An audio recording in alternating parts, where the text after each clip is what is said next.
lost. If you ever come over to Pastor Church and he meets you one time, he gonna know your name. Am I right? He knows everybody. If you're a visitor or if you're a member, when you come in that church, he knows. And also, when I got there, Pastor would, every time Pastor would preach, he said, I'm a one-point preacher. He said, I'm going to preach about the specs. And I said to myself, well, what is specs? I never heard that before.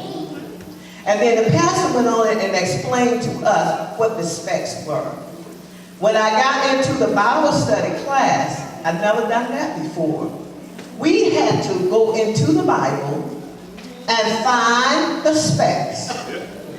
That was great news for me, you all.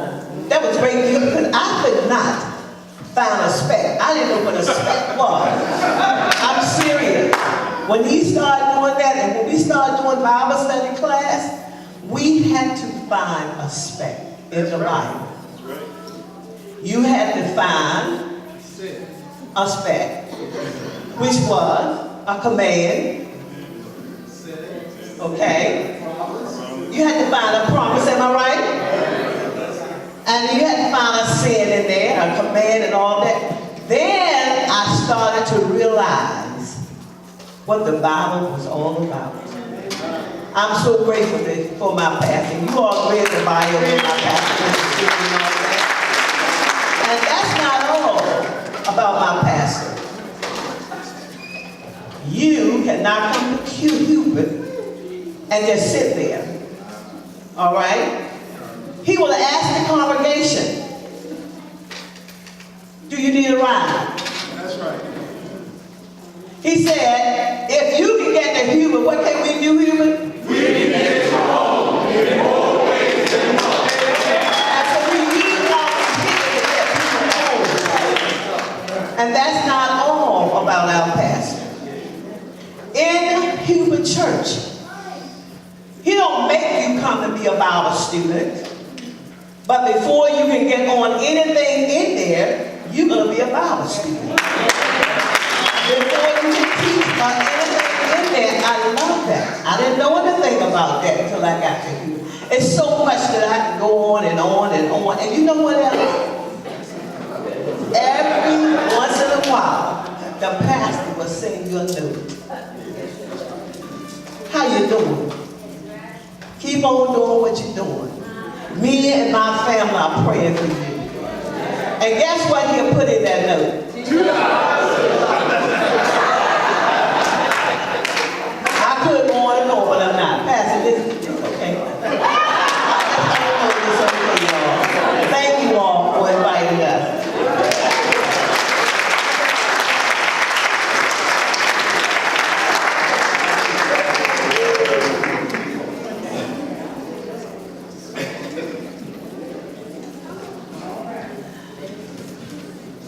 Amen. Will you all stand and give this lovely man of God, this great man of God, a round of applause for what God has done. Hallelujah. Hallelujah. We're going to ask this male chorus to sing us a selection, and then it's in the hands of the great preacher, Pastor P.M. Smith. Amen. God bless you guys.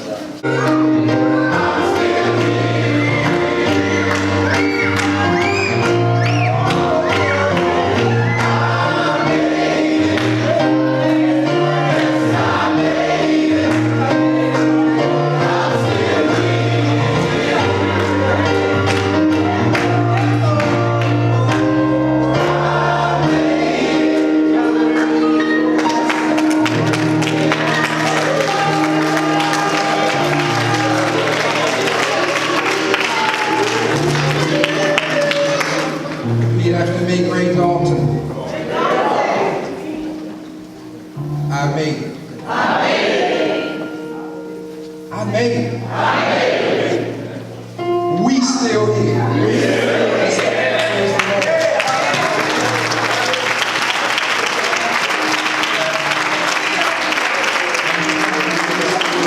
Take your seat. You may take your seat for some male person. Is the great truth to which Peter was referring. Is the truth of truth upon which the church is built. Take away this rock and the faith fails. Take away this rock and the church falls. Take away this rock and the door of salvation becomes unhinged. But for over 2,000 years, this rock has remained. The floods of falsehood have come, but the rock remains. The winds of Satan have blown, but the rock remains. The wrath of the devil, but the rock remains. Have beaten upon this rock, but the rock remains. Upon this rock is Jesus. And on Christ, the solid rock I stand. All other ground is sinking sand. He is this rock. He's the rock. He's the rock in a weary land. He's a shelter in the time of storm. How many of you know something about a storm?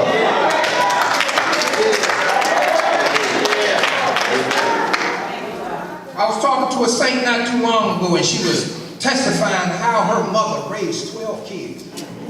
And what she can always remember, her mother said about how to handle your finances. She said, baby, save for a rainy day.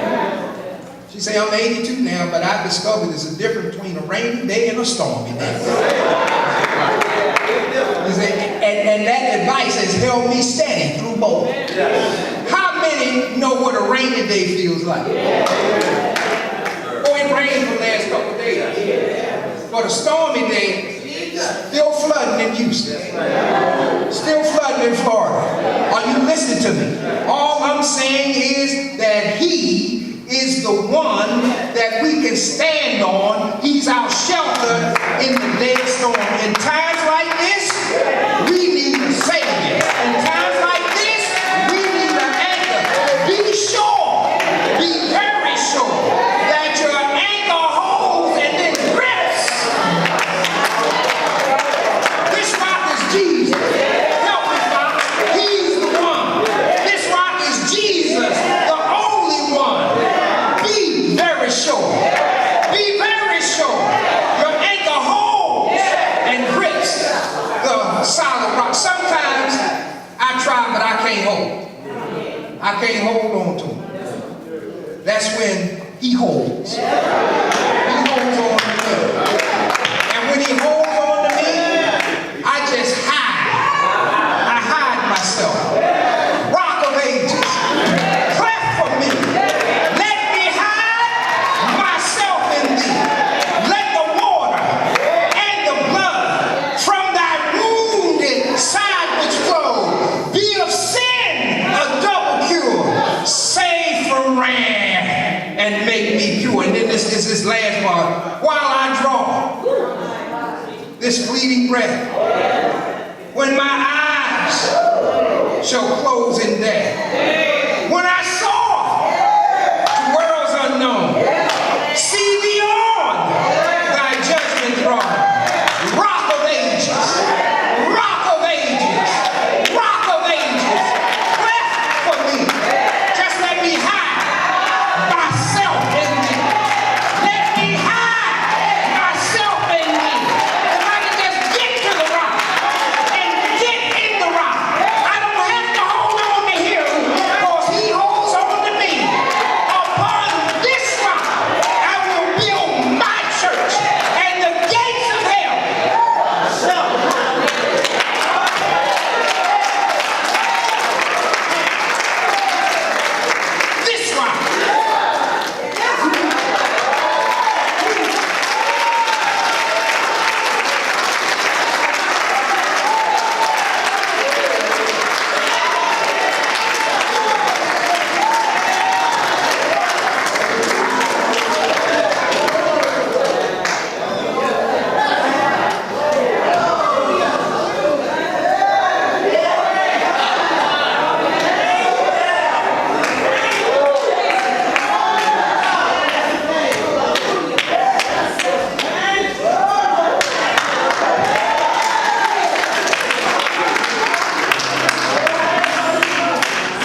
Simply to the cross I cling.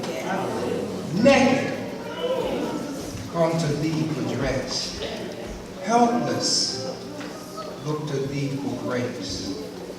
Far I to the fountain flow. Wash me, Savior. Lord, let's stand together.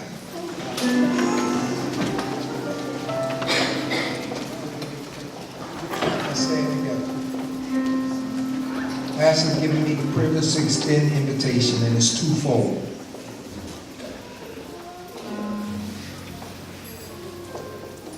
Relationship with Him and relationship with one another. You do know it's all about relationship, or it ain't about nothing. That relationship is with Him is one of fatherhood. Can you call Him Father? Father is a statement of, you got that? And then the relationship with one another is one of fellowship in the family. You see, the Father got a family, a forever family. Now we are born into a bio family, but He has a forever family that transcends the biological family you were born into. You got it? My father was a barber. We lived over the top of the barber shop. The barber shop was open to the public. But you only got to the living quarters if one of his children brought you up, or if he invited you up. You couldn't get to the house, which was our home, without coming to the Father. It was 6 of us. And all of us could bring our friends to the house. Play in the yard, play in the back of the barber shop, and then go upstairs and eat at my mother's table. I'm 71 years old, and I got some guys today that talk about my mother's peanut butter jelly sandwiches. 70 years old, and talk about the peanut butter jelly sandwiches we ate when we were 11. And the Kool-Aid my mother drank. Made for us. She always called it red water because it was strawberry or cherry, and she made it sweet. We didn't buy no sodas. We didn't waste no money buying sodas. My mother mixed up that red water, and you had peanut butter jelly and red water. We 71. We were 11 when we were eating peanut. Do you hear what? But it was because of the relationship they had with the children that they were able to get access to the Father's house. Got it? The barber shop was open to the public. But see, that little house upstairs, the apartment upstairs, well, that was our home. By the way, home is a statement of relationship. Every house ain't a home. Now the youngers here think Luther said that, but Dionne Warwick said that, am I right? Dionne said that in the 60s. Luther came behind there and reinforced it, but that's Dionne. A house is not, and that's because the thing that makes a house a home is the relationships within the walls. So, the only way you get in a relationship with the Father and access to the family house is through one of His children. And He only got one. I'm the way, the truth, and the life. No man comes to the Father or goes upstairs unless I take him up. I have a relationship with the Creator of the universe. I can call Him Father, a personal and intimate name, because I have a relationship with His only Son. A relationship characterized by faith in His Son, love for His Son, and obedience to His Son. That's why I can call the Son's Father my Father. I'm in the family. Okay? But how are you functioning in the family? How are you functioning in the family? Everybody was 6 of us. Everybody had a job. I washed dishes and set out the trash. Everybody else had another job. As we grew up, the assignment increased. We discovered a laundrette. That meant I washed dishes, I set out the trash, and I took the clothes to the laundrette. That was my job. Everybody else had a job. Went to the store, brought the food back, went with my phone. Everybody else had a job. You want the privilege of the relationship in the family, but are you sharing in any of the responsibilities?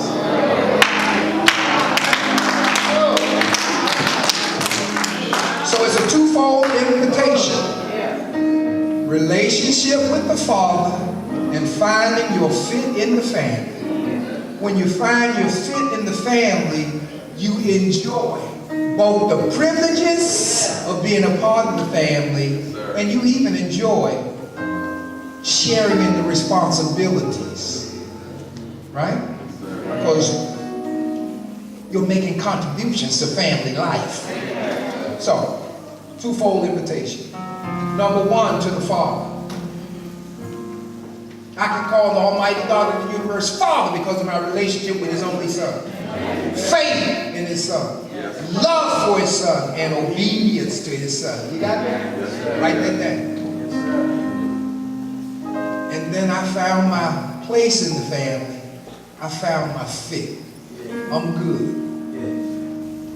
I'm not only welcome at the table, but I got some responsibilities I feel good about once I get up from the table. I collect them dishes. That's my job. I put them in the sink. That's my job. I put in the soap suds. That's my job. I wash the utensils. That's my job. And I wash the plates. That's my job. I wash the pans. That's my job. And when I put them out there to dry, I'm feeling good. That's all I want to hear. You done good, Smitty. Good job. When my father says that, I'm good.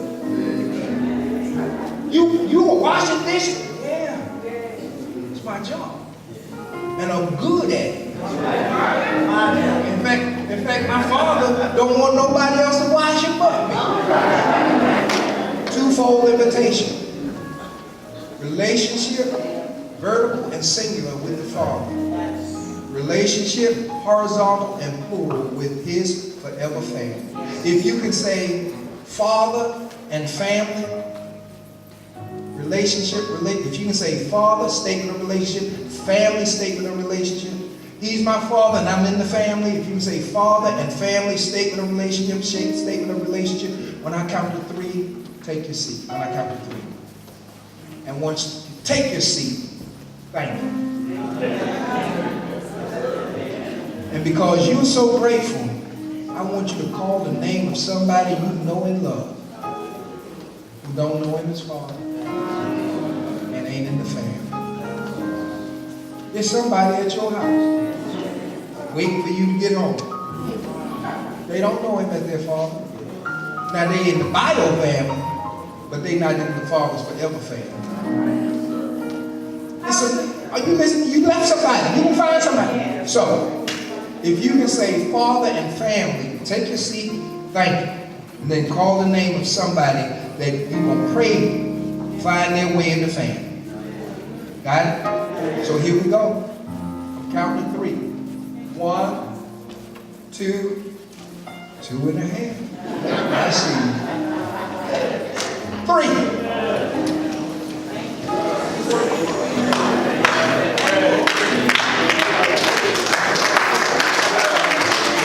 I think the only people I see standing are ushers. The terror call. The Savior call. Amen. Hallelujah. The Amber call. Amen. Thank you, Lord. Amen. Hallelujah. Bishop, I'm done. Only had one time. This rock is Jesus. He is the one.